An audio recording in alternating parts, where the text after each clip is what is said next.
There's a famous saying, be careful what you wish for, because sometimes that thing that you really want to have happen, well, it brings unintended consequences. And for many big PlayStation fans, that seems to be happening with the lack of first-party games and announcements. Gamers who wanted Sony to win or dominate in the console space probably didn't anticipate that it would lead to a more relaxed posture with their first-party studios. Since the PlayStation Showcase in the middle of 2023, the burning question on many minds is, where are the first-party games? And if you felt that in the middle of 2023, it didn't get much better in 2024. Now granted, there were great exclusives in 2024, but the first-party presence was once again lacking, and PlayStation continued their trend of not really communicating or having any consistency with their showcase cadence. Fans waited 2 years to get a showcase in 2023, and Spider-Man 2 was the biggest thing there. Everything else was a cinematic trailer for something like Fair Games, Marathon, or Concord, and we all know how Concord turned out. And then in 2024, they didn't even do a showcase. And given what we've already seen and what we've already heard about 2025, I have bad news for PlayStation fans who want more first-party games and announcements. I don't think Sony is going to change anytime soon. Now, there are still some potential surprises and studios and games who may show up in 2025. But before I get into that, be sure to hit like and subscribe. And if you like this kind of content, check out the live stream that followed this video. Now, you might be asking, what has Sony and PlayStation said about all of this? Have they given any indication of what their plans are with first-party games and studios? And the answer is yes, they have. And you're probably not going to like what they said. During an investor's Q&A, Hiroki Totoki said that, quote, "We plan to continue releasing major single-player game titles every year from next fiscal year onwards." And many of us took this as a signal that the second half of the PS5 gen was about to heat up with an increased cadence of the big single-player titles that PlayStation is known for. And it seemed to come in the wake of a very clear slowdown from the first-party studios. But then Hermen Hulst did an interview where he slipped in an interesting perspective about the games coming from Sony in 2025. He did an interview with Famitsu and he was asked the following question: how many titles are currently in development across PlayStation Studios? And his answer: I can't reveal the exact number, but we have a lot of great titles in development, including Ghost of Yotei and Death Stranding 2 on the beach. Our portfolio has a wide variety of games, so there's sure to be something for everyone.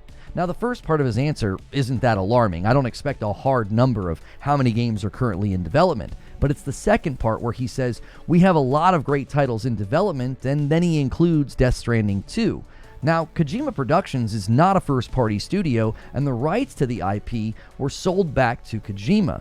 Death Stranding has since landed on both PC and Xbox. Now, obviously, Kojima and PlayStation have a good relationship, given how Death Stranding was launched and published by PlayStation first.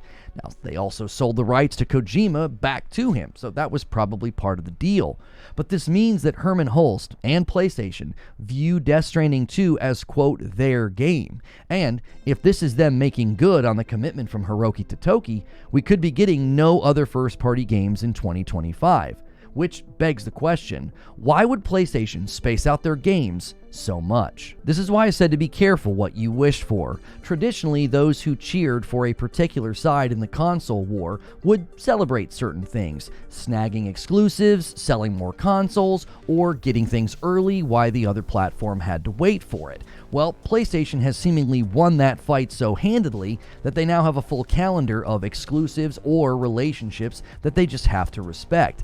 Look at 2024 as an example. Games like Stellar Blade and Rise of the Ronin and Final Fantasy VII Rebirth, they have to be given space on the calendar. Imagine working with Team Ninja to get exclusivity with Rise of the Ronin and then also dropping Ghost of Yotei in the same year. And the same goes for games like Stellar Blade and Final Fantasy VII Rebirth. They're right in the vein of the type of games that the PlayStation studios tend to make. But more than that, when you win the hardware saturation fight as much as the PS5 has this gen, you can play from the lead position. Don't believe me? Look at the blog post from PlayStation titled Great Games to Look Forward to in 2025, and you will quickly notice something. There's almost 20 games on the list now, and they've added more since it was first published. And Ghost of Yotei is the only first-party studio game. Death Stranding 2 is almost assuredly a timed exclusive from what I would consider to be a second-party relationship. And then there's 2 smaller titles with console exclusives, Baby Steps and The Midnight Walk. So why would PlayStation publish a blog that promotes a list of games that are mostly not their own? The answer is because they can. The average PlayStation consumer has no idea what any of this means. First party, third party, second party, your party, my party, it doesn't matter to those consumers. If you still don't agree, the most compelling game that makes this point on the list in that PlayStation blog is Doom: The Dark Ages. That is an Xbox game studio and a Microsoft published game. PlayStation clearly doesn't care. The average gaming consumer sees a long list of huge games like Doom, Assassin's Creed Shadows, Monster Hunter Wilds, Borderlands 4, Elden Ring Night Reign, Civilization 7, and Mafia: The Old Country, and they probably think, I'm not going to be able to buy all these games, let alone finish all of them or even play all of them. This turns games like Yote and even Death Stranding 2 into periodic notes of exclusivity or brand-defining games rather than something that the platform needs to lean on or rely on. At some level, you could say this is being a victim of success situation, which obviously has good and bad elements to it. It certainly is frustrating to have fan-favorite studios like Naughty Dog, Santa Monica, Insomniac, or Bend just go quiet for such long stretches of time. But it means they can take their time, ensuring games are at their best before they release. This also puts more pressure on those studios, however, to deliver a high-quality product when it finally shows up. I do think, however, this leaves room for a few potential surprises in 2025. The first potential surprise game that could show up this year is the rumored Venom game from Insomniac. Spider-Man 2 had a whole host of Easter eggs inside the game that sparked many theories about potential DLC, but when the game had its PC release date announced, which is right around the corner on January the 30th, the studio confirmed there would be no DLC for this game. Now, the most compelling theory here is that Insomniac saw the success and the revenue of Miles Morales as a standalone game versus all of the DLC that they made for Spider-Man 1, and they made a pivot.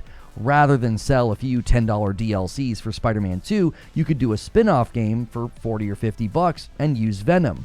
You could use the existing city, a lot of the assets and characters and animations and models, and likely sell way more copies and make way more money.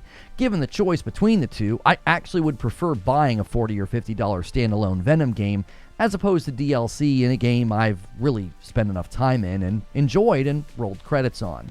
If the Venom game does in fact exist, it would be the perfect surprise game for later in 2025.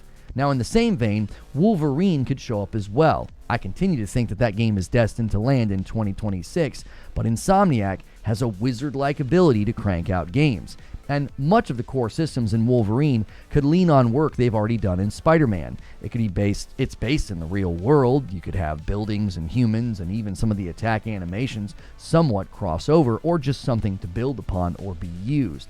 I'm putting the likelihood of this showing up pretty low, because it would be a pretty big Marvel marketing push to be so quiet about up to this point. Now, another potential surprise is whatever Bend is currently working on. All we know right now is that Bend is working on a brand new IP that builds on the open world systems from Days Gone. Well, Days Gone released 6 years ago, so they could certainly be in a position to show up as a surprise game this year. And last, but certainly not least, many assumed after the Intergalactic announcement trailer from Naughty Dog that it would be landing in 2025. Now, I've continued to say that if that game was slated for 2025, they would have just said that. I don't think you finally let Naughty Dog announce their new game and not say 2025 if that's when it's going to launch. But then it got me thinking. There is one factor that could be playing a role in not getting any other studio announcements from PlayStation just yet. A theme that will continue to crop up in 2025 is something that I called the GTA problem in another video. While the game itself will face its own unique challenges with open world and live service game fatigue in the market, it is so large and so long awaited that nobody will commit to any release windows beyond the summer. Right now, any games releasing in the second half of 2025 simply will not give a release date. The latest major release commitment that we have is Mafia: The Old Country, and they said summer of 2025. And this could obviously be playing a factor here. Even if you think Ghost of Yote and Death Stranding 2 are enough of an exclusive presence from Sony, we don't have release dates for either of those games either. So we're already halfway through January in 2025, and some of the biggest games simply won't give release dates. Now, this is not entirely linked to, but it very much is related to GTA 6 and their current lack of a release date. In November of 2024, they informed shareholders that GTA 6 was still on pace for the fall of 2025, and we will potentially know very soon, after the Take-Two earnings call on February the 6th, what in the world is going on. If they end that call with another vague commitment of fall of 2025, expect the silence and the lack of release dates from other games to continue.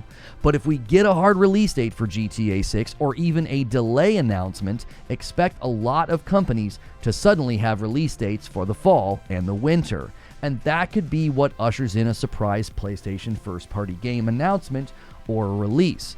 But regardless of what GTA 6 does, there is a very clear conclusion to come to here. If you were hoping to start getting 3 to 4 big first-party PlayStation Studio games a year, a quote from The Princess Bride comes to mind: "Get used to disappointment." And to a certain degree, some of you may just need to adjust your expectations. Did it matter that Sony didn't own the studios behind Stellar Blade, Rise of the Ronin, Final Fantasy VII Rebirth, and Grand Blue Fantasy Relink? Stellar Blade was my top game from 2024, and if the studio suddenly came under PlayStation ownership, it wouldn't affect my enjoyment of the game. And listen, I get it. Some of these studios have earned a reputation of respect and anticipation, but one of the reasons for that is a history of quality releases and good games. So the PlayStation first-party problem isn't going away anytime soon, and that could be a good thing or a bad thing, depending on how you look at it.